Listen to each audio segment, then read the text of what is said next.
right now I want to go ahead and bring in David Salvo. He's the managing director of the Alliance for Securing Democracy at the German Marshall Fund, and he's also a former State Department official in Russia. David, thank you very much for joining us. We sure do appreciate it. I want to jump right into this. Tell me, first of all, your reaction to this journalist being arrested in Russia.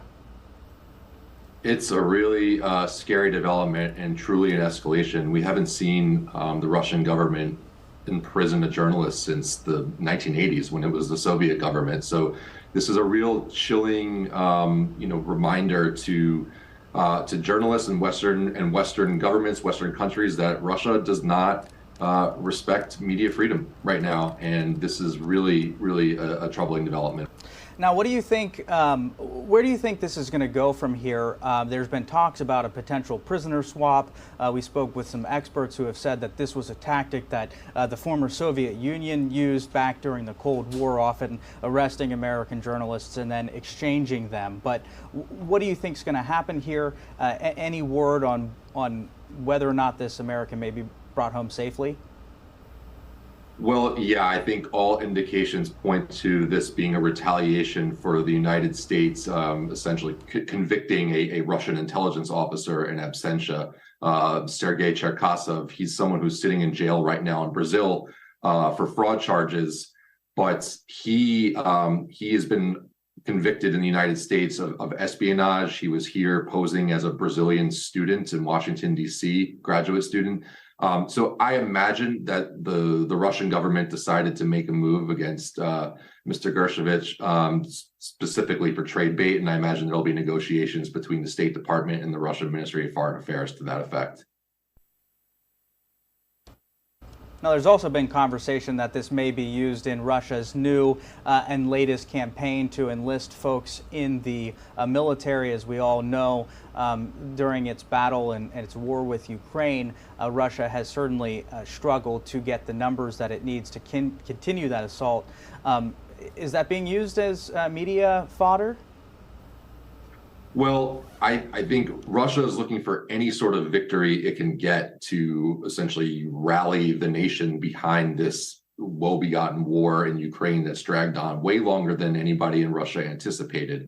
Now, I don't think that the arrest of an American journalist is necessarily going to be sort of the straw that breaks the camel's back and is a major recruiting tool that's able to get more thousands more Russians to the front. But I think what the Kremlin is looking for is anything that it could show, its citizens on state propaganda as sort of sticking it to the West. And this, unfortunately, is something that it could use as a distraction to the thousands of body bags that are coming home from Ukraine. Absolutely. It's certainly a concerning time, and seeing this American journalist being arrested doesn't offer any more assurances there. As we begin to close this, any closing thoughts about this situation?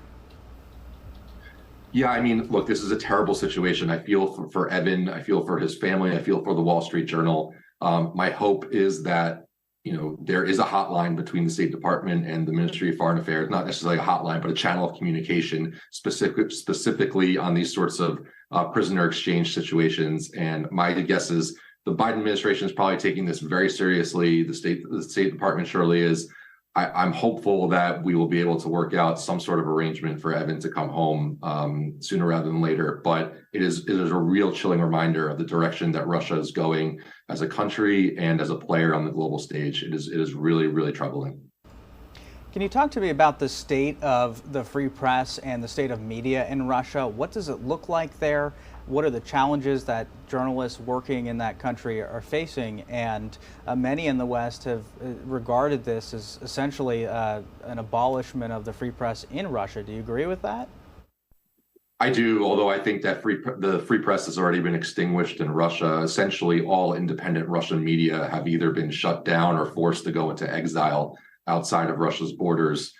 There's obviously Western press operating in Russia. They're under tremendous scrutiny, as Evan's arrest demonstrates.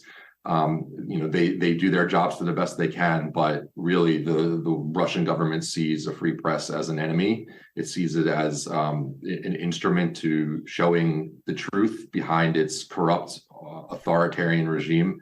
And it makes plausible sense why it would perceive the free press as the enemy then. So there hasn't been free press in Russia in several years. Most outlets, Russian outlets, are essentially entirely either state operated or state sponsored in some sort of way, and all independent media has been shuttered. Thank you so much for speaking with us, David Salvo. He's the executive director of the Alliance for Securing Democracy. We appreciate you joining us and speaking to us about this very important topic. Thanks for having me.